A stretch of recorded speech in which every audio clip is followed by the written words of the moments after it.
કઠોપનિષદના મંત્રદ્રષ્ટા હતા. એટલે છે તો મંત્રદ્રષ્ટા ઋષિ એટલે શું?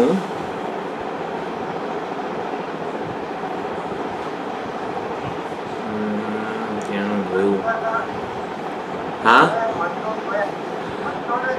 મંત્રો એમને સમાધિ દશામાં એનું દર્શન થયું વગેરે કહેવાય. કઠોપનિષદના મંત્રોને કઠ ઋષિએ જીવી જાણ્યા, પોતાના જીવનમાં વણાયેલા હોય એવી રીતે એ જીવન જીવ્યા. ભગવદ્ ગીતામાં શ્રી કૃષ્ણ પરમાત્માએ જે ઉપદેશ આપ્યો છે એ ઉપદેશ પ્રમાણે જીવી લઈએ, આપણે એ ઉપદેશને આપણા જીવનમાં વણી લઈએ તો ખરી તો એ અર્થમાં આ મંત્રદ્રષ્ટા ઋષિઓ વગેરે છે. તો એવી રીતે આપણે દરેકે દરેક ઉપનિષદનું જે વિચાર ભાથું છે ને એ આપણા જીવનમાં કઈ રીતે લાગુ પાડી શકીએ, એ ઉપનિષદ પ્રમાણે આપણે જીવી શકીએ એવો પ્રયત્ન રહ્યો છે મારો.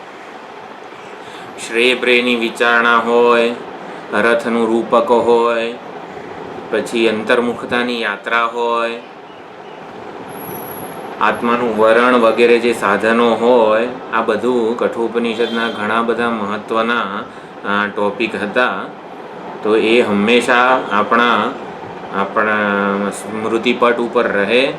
અને નચિકેતા એ જે વિચારણા કરી હતી, જે ઉપનિષદોના જે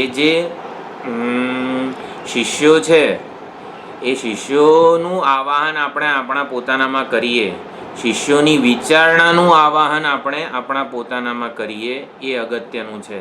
કોક નચિકેતા થઈ ગયો જેણે યમરાજા પાસે આવી રીતે માગણી કરી આત્મજ્ઞાનની, એવી રીતે નથી કરવાનું.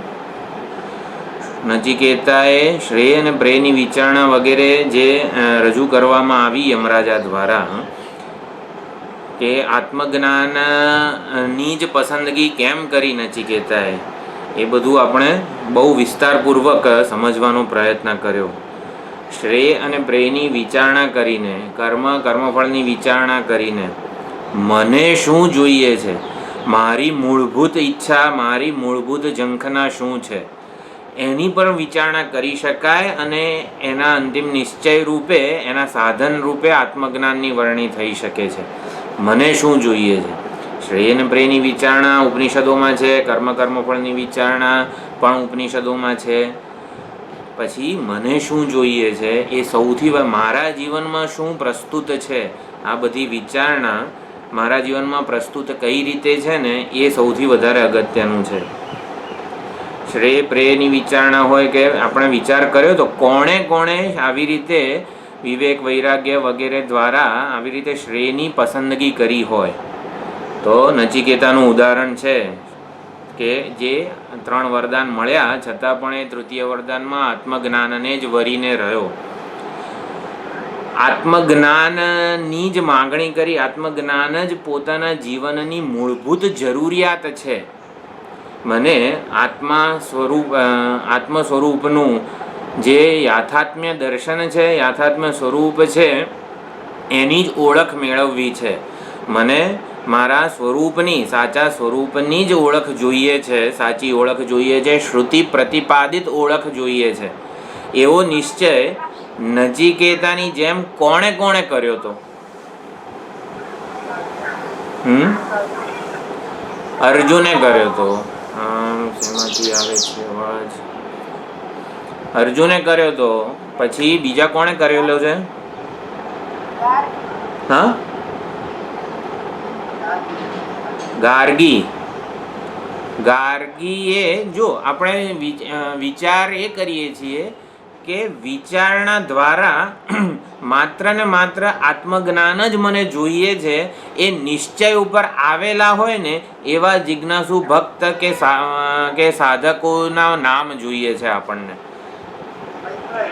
મૈત્રેય, જનક રાજા પણ કહી શકાય છે, બૃહદારણ્યક ઉપનિષદમાં આવશે. મૈત્રેયી છે.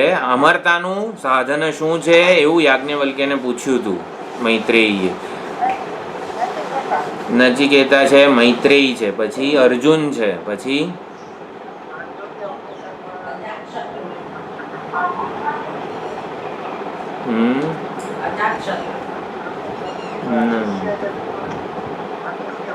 છાંદોગ્ય ઉપનિષદમાં કોણ છે? જો મને આત્મજ્ઞાન જ જોઈએ છે એ નિશ્ચય ઉપર આવવા માટે જે જિજ્ઞાસુ શિષ્યો સાધકો હતા ઉપનિષદોમાં, એમણે જે વિચારણા કરી હતી, વિચારણા કરીને આ નિશ્ચય ઉપર આવેલા કે મને આત્મજ્ઞાન જ જોઈએ છે. હા, નારદ મુનિ આટલી 64 મહાવિદ્યાઓનું જ્ઞાન હતું એમને. 64 મહાવિદ્યાઓનું જ્ઞાન હતું, એટલે કે બધી જ સાંસારિક સિદ્ધિઓને નારદ મુનિ પામી ચૂક્યા હતા. જેટલું પણ કર્મ અને ઉપાસનાના પરિણામે પ્રાપ્ત થાય એવું હોય એ બધું જ નારદ મુનિ પામી ચૂક્યા હતા. છતાં પણ શેના માટે આત્મજ્ઞાનની જરૂરિયાત ઊભી થઈ એ આપણે જોઈશું. જો અહીંયા પ્રશ્નોપનિષદમાં 6 શિષ્યો પીપલાદ ઋષિ પાસે જાય છે, એ આપણને ખબર છે. તો ક્યાંથી પોતે બ્રહ્મનિષ્ઠ વગેરે અપર બ્રહ્મનિષ્ઠ હતા, કર્મ અને ઉપાસનામાં રત હતા એ 6 શિષ્યો, છતાં પણ કંઈક જીવનમાં ખૂટતું હતું, એટલા માટે પીપલાદ ઋષિ પાસે જાય છે. તો કેમ ગયા હતા એ લોકો, એ આપણે જોવાનું છે. એ જે વિચારણા કરીને પીપલાદ પાસે ગયા હતા ને, એ વિચારણા આપણે પહેલાં કરી લેવી છે, જેથી એ લોકો કેમ ગયા હતા ને એ આપણે સારી રીતે સમજી શકીએ. બીજું કોઈ છે?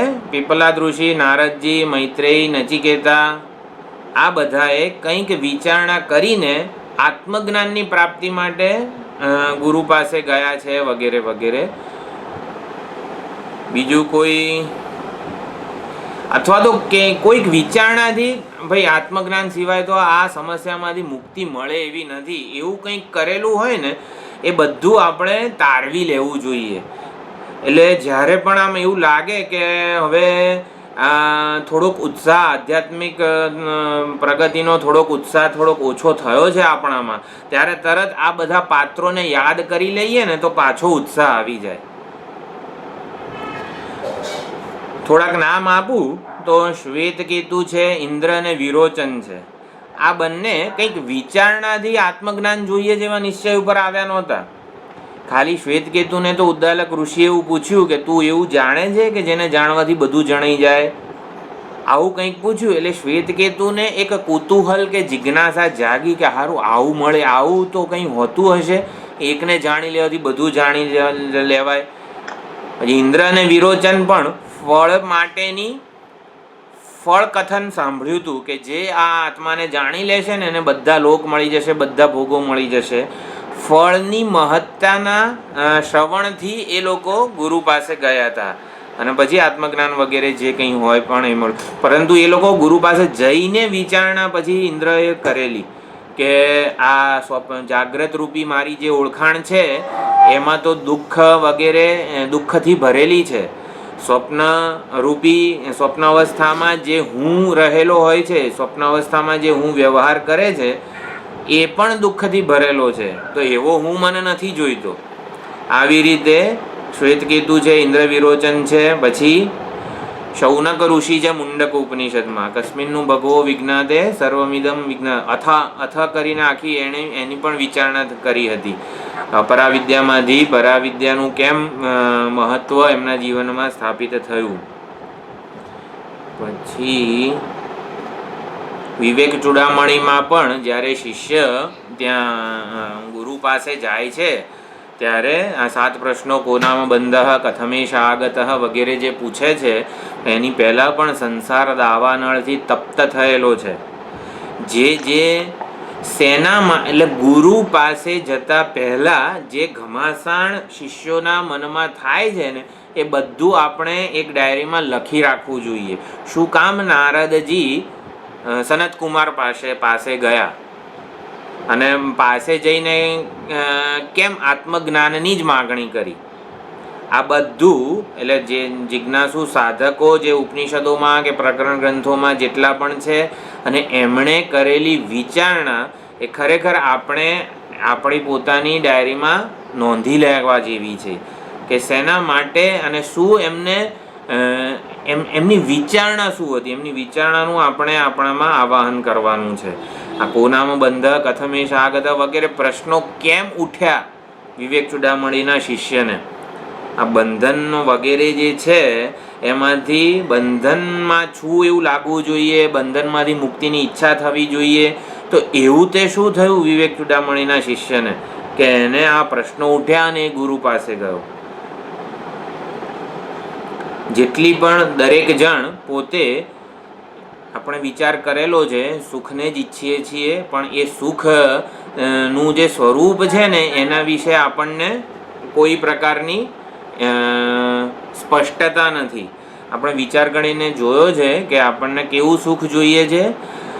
નિત્ય સુખ જોઈએ છે, હંમેશા રહેનારું હોય એવું કાયમી સુખ જોઈએ છે, નિરતિશય સુખ જોઈએ છે, પછી અનંત કે પૂર્ણ સુખ જોઈએ છે. કાયમી રહેનારું હોય પરંતુ આટલું સુખ થોડુંક મળતું હોય એવું સુખ નહીં, પૂર્ણ સુખ જોઈએ છે, અનંત સુખ જોઈએ છે અને મફત જોઈએ છે. સવારથી સાંજ સુધી પરસેવાથી નાહીએ અને પછી સુખ મળવાનું હોય એવું નહીં, મફત સુખ જોઈએ છે. નિત્ય, નિરતિશય, અનંત અને મફત સુખ જોઈએ છે.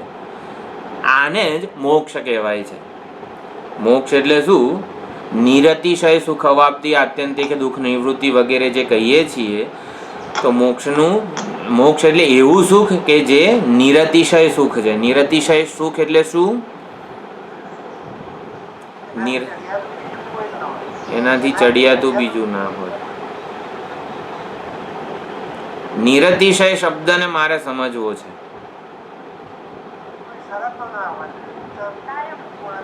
હા, બિનશરતી હોય, એની કોઈ કન્ડિશન ના હોય, દેશ કાળ વસ્તુમાં જે મર્યાદિત કે સીમિત ના હોય કે ભાઈ સવારે 9 થી 10, સવારે 10:30 થી 11:30 સુખ મળશે પછી નહીં મળે એવું નહીં. શરતી સુખ નથી જોઈતું મને. થોડુંક હજી આમ થોડીક ગહન વિચારણા નિરતિશય શબ્દ પર કરીએ તો સ્વાભાવિક. કાયમ માટે તો નિત્ય શબ્દ છે. નિરતિશય સુખ એટલે શું? હા ભાઈ, ચડિયાતું નથી, એનાથી વધીને કંઈ નથી. જો આપણી પ્લસ માઇનસ ના થવું, વધતું ઓછું ભાઈ આઈને જતું રહે અથવા ઓછું થઈ જાય એવું નથી જોઈતું, ક્ષણિક નથી જોઈતું. જો આપણી મૂળભૂત ઝંખના આવા સુખની છે એવું સમજવાનું છે, એ નિશ્ચય ઉપર આવવાનું છે. તો હું કેવું સુખ ઈચ્છી રહ્યો છું, જે સુખમાં કોઈ ખંડ ના હોય, જે કીધું ને કે વધતું ઓછું ના થાય. હજી પણ એક નિરતિશય સુખ એટલે શું આપણે સમજીએ જ છીએ, પણ થોડીક વિચારોની સ્પષ્ટતા થાય એટલા માટે થોડુંક આપણે હજી વિચારણા કરીએ ઊંડી. આ નિરતિશય શબ્દ આ વેદાંતના મુમુક્ષુ માટે બહુ જ અગત્યનો છે. અનસરપાસેબલ હેપીનેસ. કેમ સુખની કેમ ઈચ્છા થાય છે આપણને? સ્વરૂપ છે એટલે.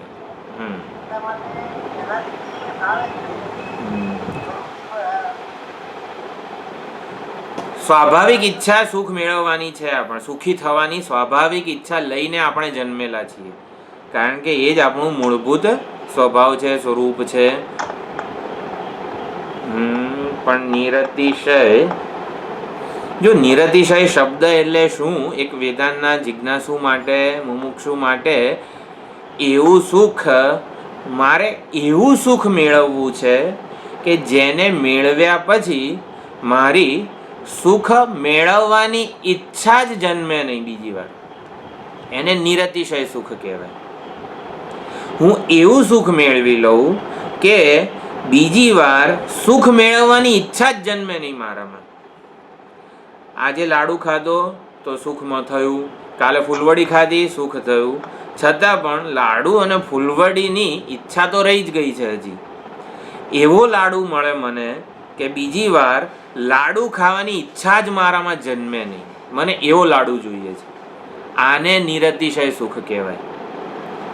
નિરતિશય સુખ મળવાની જ ઈચ્છા છે. કેમ? કારણ કે નિરતિશય સુખ જ મારું સ્વરૂપ છે. નિરતિશય સુખ મારું સ્વરૂપ છે એટલે શું? સુખની ક્યારે ભીખ ના માગું ને એવું જ હું ઈચ્છી રહ્યો છું. જે લાડુ ફૂલવડી રૂપમાં જેટલા પણ પ્રિય પદાર્થો અથવા તો જેટલા પણ પ્રિય પદાર્થો છે એમાં સુખની ભીખ કેમ માગ્યા કરું છું? કારણ કે બધાની સુખની ઈચ્છામાંથી મારે નિવૃત્ત થવું છે. હકીકતમાં ઈચ્છા પૂર્તિને નહીં પરંતુ ઈચ્છાની નિવૃત્તિને જ હું ઝંખી રહ્યો છું. એટલે સુખ પ્રાપ્તિની મારી ઈચ્છા હંમેશ માટે નિવૃત્ત થઈ જાય એવું સુખ હું ઈચ્છી રહ્યો છું. આ નિરતિશય સુખ કહેવાય. કે બીજી વાર સુખી થવું પડે જ નહીં મારે. કેમ? એટલે સુખ પ્રાપ્તિની મારી ઈચ્છા જ જતી રહે. આવું સુખ ઈચ્છી રહ્યો છું. તો હું શું ઈચ્છી રહ્યો છું? નિત્ય નિરતિશય અનંત મફત સુખ ઈચ્છી રહ્યો છું. આને આપણે દ્રષ્ટાંતમાં 10મો કહીશું. હું 10માને ઈચ્છી રહ્યો છું. હવે થોડીક વાતો કરીશ 10મા વિશે, હું થોડીક વાતો કરીશ.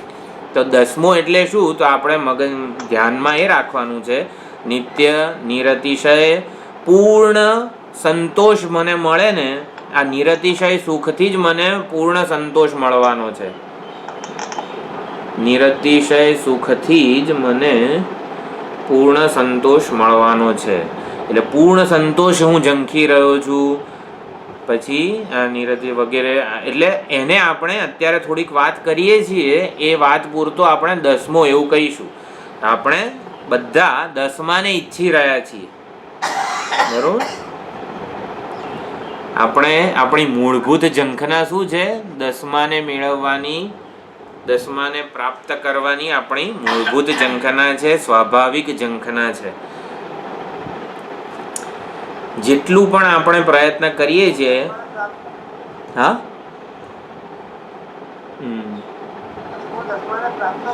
હા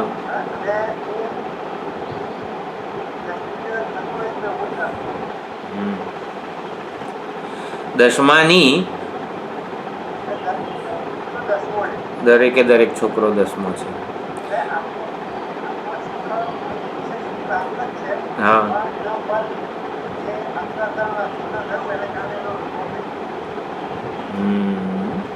અનુભવ થાય જ છે, એને ઓળખતા નથી આપણે.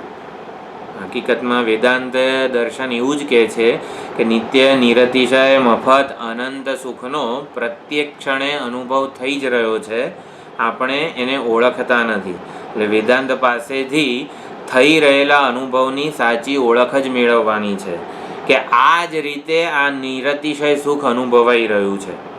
નિરતિશય સુખને અનેક અધ્યારોપ સહિત અનુભવી જ રહ્યા છીએ. એ અધ્યારોપની નિવૃત્તિ માટે, અ10માની નિવૃત્તિ માટે આ બધું અધ્યયન છે. જો નચિકેતા, મૈત્રેય, નારદજી, પીપલાદના જે બધા શિષ્યો છે એ બધા શેના માટે ગુરુ પાસે ગયા હતા? 10માની શોધ માટે, 10માની ઓળખ માટે. એ લોકોએ પોતાના જીવનમાં 10માની પ્રાપ્તિ માટે પૂરતો પ્રયત્ન કર્યો હતો. હવે થોડીક 10માની વાત આવશે. 10મો એટલે શું? તમને બધાને ખબર છે. નિત્ય નિરતિશય અનંત મફત સુખ, પૂર્ણ સંતોષ, શાંતિ, સલામતી, આ બધાનું અંતિમ સત્ય એટલે આ 10મો એવું આપણે દ્રષ્ટાંતમાં રાખીએ છીએ.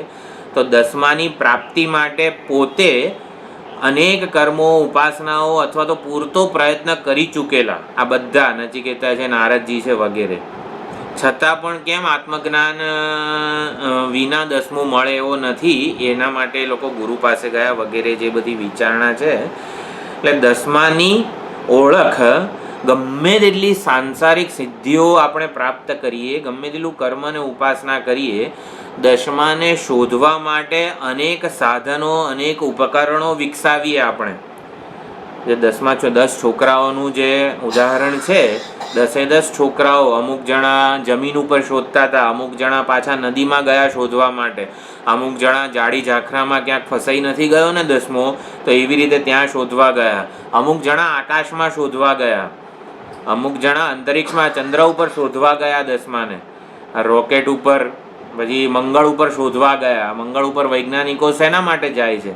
ત્યાં મનુષ્ય જીવન છે કે નહીં એ જોવા માટે નથી જતા, 10માને શોધવા જ જાય છે. સબમરીનો ને આ તે બધું અનેક ટેકનોલોજીઓ, ફાઇટર જેટ ને સુપરસોનિક ને આ બધાથી 10મું મળી જાય ને એવો જ પ્રયત્ન કરી રહ્યું છે માનવજાત. જો આ બધી સુંદર વિચારણા ગૃહે ગીતા અધ્યયનવાળી જે પુસ્તકો છે એમાં આપેલી છે કે આ વૈજ્ઞાનિક શોધોથી એ 10માને શોધવા વધારે ને વધારે સરળતાથી, સુખ સહજતાથી 10મું મળી જાય ને એના માટે વૈજ્ઞાનિકો પ્રયત્ન કરી રહ્યા છે. અંતરિક્ષમાં જાય છે, નીચે સમુદ્રના પેટાળમાં જાય છે. શેના માટે? 10માને શોધવા માટે જાય છે કે 10મું મળી જશે. એટલે 10માની શોધને વધારે ને વધારે ઉત્કૃષ્ટ કરી રહ્યા છે આ 21મી સદીની માનવજાત. વધારે ને વધારે ઉત્કૃષ્ટ કરી રહ્યા છે શોધને. 10માની શોધમાં વધારે ને વધારે ક્રાંતિ લાવી રહ્યા છે કે જેથી સુખેથી કે સરળતાથી 10મું મળી જાય. કંઈક કરવું અને 10મું મળી જાય. એટલે અને છતાં પણ આ નારદજી છે અને બીજા બધા જે શિષ્યો છે આ ઉપનિષદોના, એ લોકોને 10મું, અનેક આ 64 મહાવિદ્યાઓ નારદજીને જે પ્રાપ્ત હતી છતાં પણ 10મું મળ્યો નહોતો. શું કરવા? એ લોકો એમને સનતકુમાર પાસે જવું પડ્યું. આટલી બધી રીતે એ સાંસારિક રીતે પૂર્ણ સિદ્ધ થઈ ચૂક્યા હતા છતાં પણ. એટલે જેટલી પણ આ 10માને શોધવાના પ્રયત્નો છે એનાથી અનેક વખત આ પ્રયત્નો કર્યા. જેટલા પણ આ શિષ્યોના નામ બોલ્યો હું, અર્જુનથી માંડીને નચિકેતા, અર્જુને પણ અનેક યુદ્ધો શેના માટે કર્યા હતા? 10માને પ્રાપ્ત કરવા માટે જ કર્યા હતા. પણ એવું લાગ્યું કે આટલું બધો યુદ્ધો કર્યા છે મેં, આટલી બધી સાંસારિક સિદ્ધિઓ પ્રાપ્ત કરી છે, છતાં એનાથી 10મું મળી જાય ને એવું લાગતું નથી. એવું પહેલી વખત થાય એ લોકોને. આ વેદાંત શ્રવણ પણ આપણે શેના માટે કરીએ છીએ? 10મા માટે કરીએ છીએ. 10માને પ્રાપ્ત કરવા માટે જ વેદાંત શ્રવણ કરીએ છીએ. એટલે કોઈ પણ આપણા પ્રયત્નોથી 10મું મળે ને એવું લાગતું નથી. સારું, આટલું બધું, આટલા ઉપનિષદો ભણી લીધા અને હજી કેમ અપૂર્ણતાનો ખ્યાલ તો ચાલ્યા જ કરે છે, 10મું મળે એવું લાગતું નથી. એટલો નિશ્ચય આપણા પ્રયત્નથી એટલો નિશ્ચય થવો જોઈએ કે હું જે કંઈ કરું છું, હું જે કંઈ પણ કર્મ, ઉપાસના, સાધના કે ગમે તે કરી રહ્યો છું, નથી 10મું મળે એવું લાગતું નથી. એ પહેલો નિશ્ચય થવો જોઈએ આપણા જીવનમાં. 10માને પ્રાપ્ત કરવા માટે જેટલી પણ સિદ્ધિઓ હાંસલ કરી, જેટલા કર્મ, ઉપાસના વગેરે કર્યા છે એનાથી જીવન સરળ, સગવડતા ભર્યું ચોક્કસ બન્યું છે. પરંતુ હવે આ 10માને શોધવા, 10માને પ્રાપ્ત કરવા માટે મારા પ્રયત્નથી મળી જાય ને એવું મને લાગતું નથી. અર્જુને એ જ કીધું, નહીં પ્રપશ્યામી મમાપનુદ્યાત. આ 10માને અપ્રાપ્ત, 10મો અપ્રાપ્ત લાગે છે ને એટલા જ માટે શોક, વિષાદ વગેરેના વાદળો છે આપણા જીવનમાં. 10મો અપ્રાપ્ત લાગે છે, 10મો એટલે શું? સુખ અપ્રાપ્ત લાગે છે ને એટલા જ માટે શોક અને વિષાદના વાદળો છે. તો આપણા જીવનની મૂળભૂત સમસ્યા આ અજ્ઞાનમાંથી જન્મેલો શોક છે. આ નિશ્ચય સૌથી પહેલાં થવો જોઈએ. કેમ થવો જોઈએ? દાંત દુખતો હોય, અત્યારે દાંત દુખતો હોય અને વેદાંત શ્રવણ, આપણા વેદાંતમાં એવું કહેવાય છે કે આત્માને જાણી લેવાથી બધા દુઃખોથી મુક્તિ મળી જાય છે, આત્યંતિક દુઃખ નિવૃત્તિ વગેરે છે. તો દાંતનો દુખાવો અને શોક મુક્તિરૂપી ફળ જે વેદાંત શ્રવણનું છે એની સાથે આપણે કોઈ પ્રકારનો સંબંધ સ્થાપિત નથી કરી શકતા. દાંતના દુખાવા અને શોક સાથે કોઈ સંબંધ છે?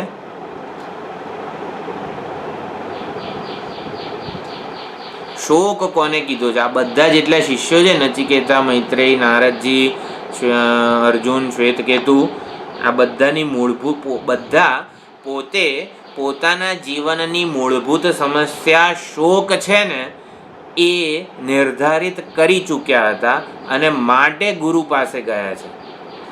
તો આપણા જીવનમાં જે કંઈ સમસ્યા લાગે છે, જેમ કે આપણે ઉદાહરણ આપ્યું દાંતનો દુખાવો, એને આપણા જીવનની મૂળભૂત સમસ્યા સાથે શું સંબંધ છે, દાંતના દુખાવાને શોક સાથે શું સંબંધ છે, અથવા તો ભાઈ દાંતનો દુખાવો થાય છે તો વેદાંત શ્રવણથી દાંતનો દુખાવો દૂર થઈ જશે. આમ તો કહે છે કે આત્મજ્ઞાનથી બધા દુઃખથી આત્યંતિક નિવૃત્તિ થઈ જાય. તો આત્મજ્ઞાન પ્રાપ્ત થાય તો દાંતનો દુખાવો થાય.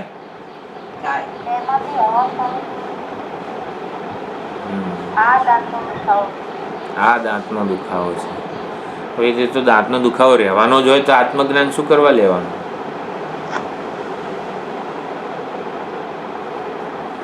બોલો મધુબા શું બોલ્યા?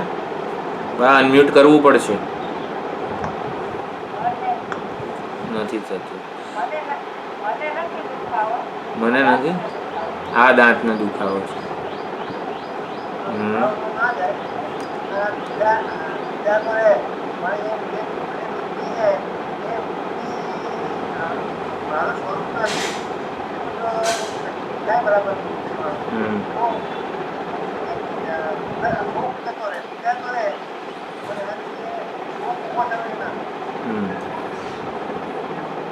બરોબર.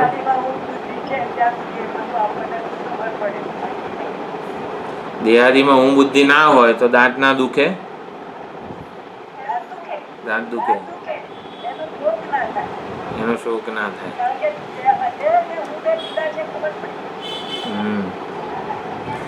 તો આત્મજ્ઞાનથી દાંતના દુખાવામાં ને શું લાગે વળગે? આમ કઈ ફરક પડે ખરો?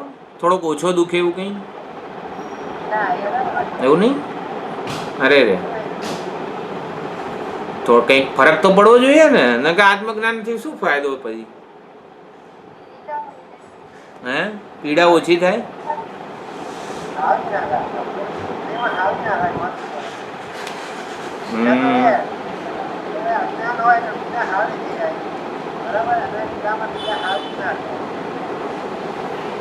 થોડુંક હજી જો આપણે આ બધું બરોબર જ છે, થોડુંક વધારે વિચાર કરીએ આપણે.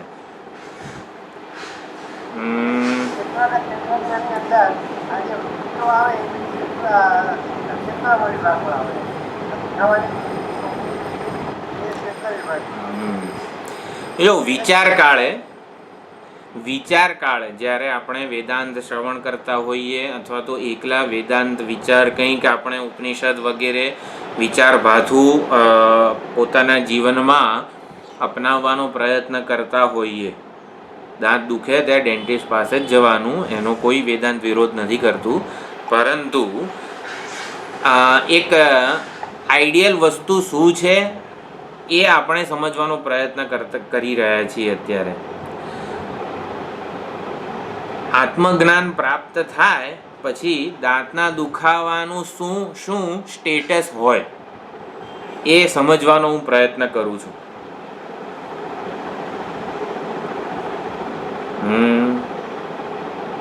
કંઈક ચાલો હું પણ કહી દઉં. સ્વપ્નમાં દાંતનો દુખાવો થયો હોય એના જેવો આત્મજ્ઞાન પ્રાપ્ત થાય ને પછી દાંત દુખે. આવું સમજી શકાય છે ખરું? હા, સ્વપ્નમાં દાંત દુખે તો આપણે સહન કરીએ કે ડેન્ટિસ્ટ પાસે જઈએ? હા, જો આત્મજ્ઞાન આવું કરે છે. આત્મજ્ઞાન પ્રાપ્ત થાય એનું અપરોક્ષ જ્ઞાન તો જવા દો, અત્યારે જ દાંતનો દુખાવો થતો હોય અને આત્મજ્ઞાનનું સુંદર વિચાર ભાથું આપણે આપણા વ્યક્તિત્વમાં મન બુદ્ધિ ઇન્દ્રિયથી માંડીને સંપૂર્ણ વ્યક્તિત્વમાં એ આત્મજ્ઞાનનું વિચાર ભાથું આપણે લાવીએ ને, દાંતના દુખાવાનો સ્પર્શ ના રહે. આ જ વસ્તુ છે. કેવો લાગે દાંતનો દુખાવો? દોરીમાં દેખાતા સાપ જેવો લાગે દાંતનો દુખાવો. છતાં પણ એ દોરીમાં દેખાતા સાપથી મુક્ત થવા માટે જે પ્રયત્ન કરવો પડે એ કરવાનો, પરંતુ શું છે, દાંતના દુખાવાથી હું વિશેનો જે નિર્ણય છે ને એ બદલાતો નથી. આ આત્મજ્ઞાનનું ફળ છે. દાંતના દુખાવા સાથેનો મારો સંબંધ જ રહેતો નથી આત્મજ્ઞાનને લીધે. જેમ સ્વપ્નમાં દાંતનો દુખાવો થતો હોય એ હદ સુધી હું એનાથી અસંગ અને અસ્પર્શ રહું છું. એટલે વેદાંત શ્રવણનું શું ફળ છે, આત્મજ્ઞાનનું શું ફળ છે? બીજી વાર દાંતનો દુખાવો સ્પર્શી શકે નહીં, એ વેદાંત શ્રવણનું મુખ્ય ફળ છે. આ જ વસ્તુ નિરતિશય શબ્દ સમજાવી દે છે કે એવી રીતે હું દાંતના દુખાવાથી મુક્ત થઈ જાઉં કે બીજી વાર મને દાંત દુખે જ નહીં. આ નિરતિશય શબ્દ છે. નિરતિશય સુખ કહો કે આત્યંતિક દુઃખ નિવૃત્તિ કહો, એ આ અર્થમાં છે કે જેટલી પણ સાંસારિક સમસ્યાઓ છે એ સમસ્યાઓના સ્થાને હોય કે ના હોય એની સાથે મારો કોઈ સંબંધ જ રહેતો નથી. સ્વપ્નમાંથી એકવાર ઉઠી જઈએ પછી સ્વપ્નની સમસ્યાઓ સાથે આપણો કોઈ સંબંધ હોતો નથી. તો આ જાગ્રત જગત અને જાગ્રત જગતની જે કોઈ પણ સમસ્યાઓ છે એને શોકની સ્ટેટસ અથવા તો શોકના ઓલામાં મૂકી દેવાની છે, અથવા તો એનાથી જન્મતો જે શોક છે ને એ કેવો છે, એ જ્યાં સુધી એને સત્યતા આપેલી છે ત્યાં સુધી જ ચાલે છે. આપણને એ દાંતનો દુખાવો એનો કોઈ પ્રભાવ નહીં રહે આપણા ઉપર. શોક એ અજ્ઞાનમાંથી જન્મેલી મૂળભૂત સમસ્યા છે. કેમ એવું છે એના માટે દસમાની વિચારણા આપણે કરી લેવાની કે શોક એટલે શું, મૂળભૂત સમસ્યા, મારા જીવનની મૂળભૂત સમસ્યા શું છે. તો શોક, અજ્ઞાનમાંથી જન્મેલો શોક એ જ મારા જીવનની મૂળભૂત સમસ્યા છે. એટલે દસમાને ઓળખતો નથી ત્યાં સુધી જ આ અજ્ઞાનમાંથી જન્મેલો શોક છે.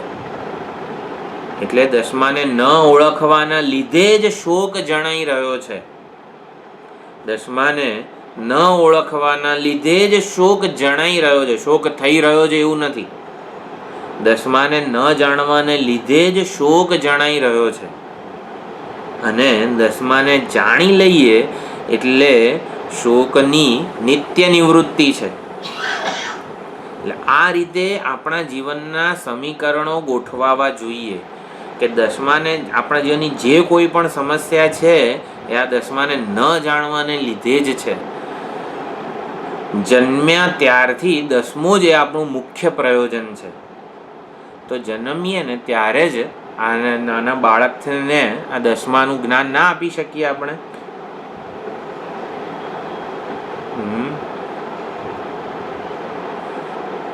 એ સમજે નહીં એ વાત અલગ છે, થોડોક સમજણ એને મળે ત્યારે દસમાના જ્ઞાન માટેની પૂર્વ તૈયારીનું શિક્ષણ ચોક્કસ આપી શકાય છે.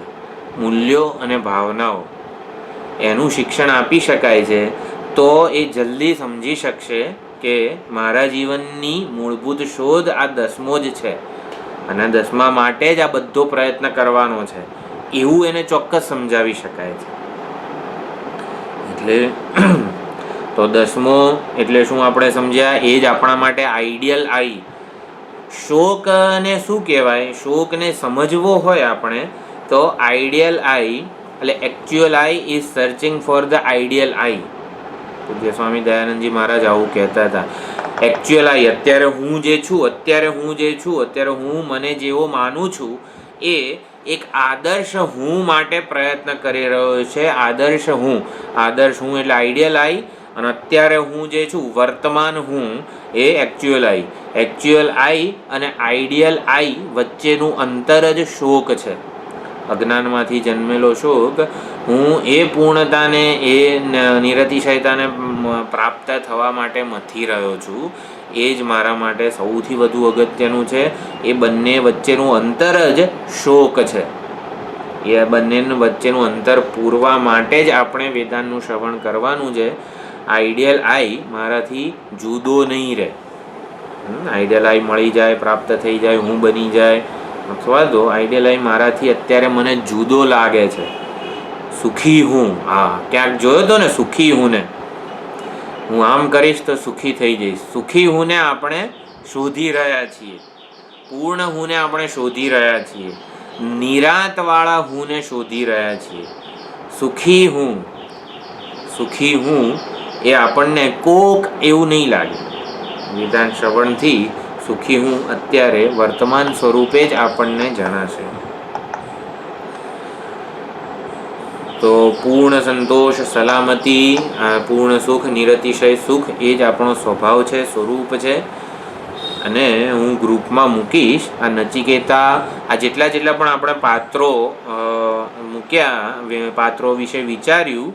અર્જુન છે, વિવેક ચૂડામણીનો જે સંસાર દાવાનળથી તપ્ત શિષ્ય છે, નચિકેતા છે, મૈત્રેયી છે, નારદજી છે, પીપલાદના શિષ્યોની તો વાત કરીશું જ, શ્વેતકેતુ, ઇન્દ્ર વિરોચન.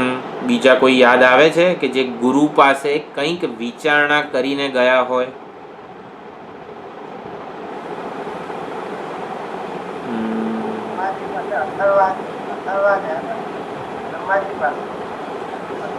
અથર્વા, આશ્વલાયન બ્રહ્માજી પાસે ગયા કૈવલ્ય ઉપનિષદમાં. અથાશ્વલાયનો ભગવંતમ પરમેષ્ઠિનમ ઉપસમેત્યોવાચ અધીહિ ભગવો બ્રહ્મેતિ. છે કે જતું રહ્યું બધું ઇન્ટરનેટ? આટલી વારમાં જતું રહ્યું?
જતું રહ્યું.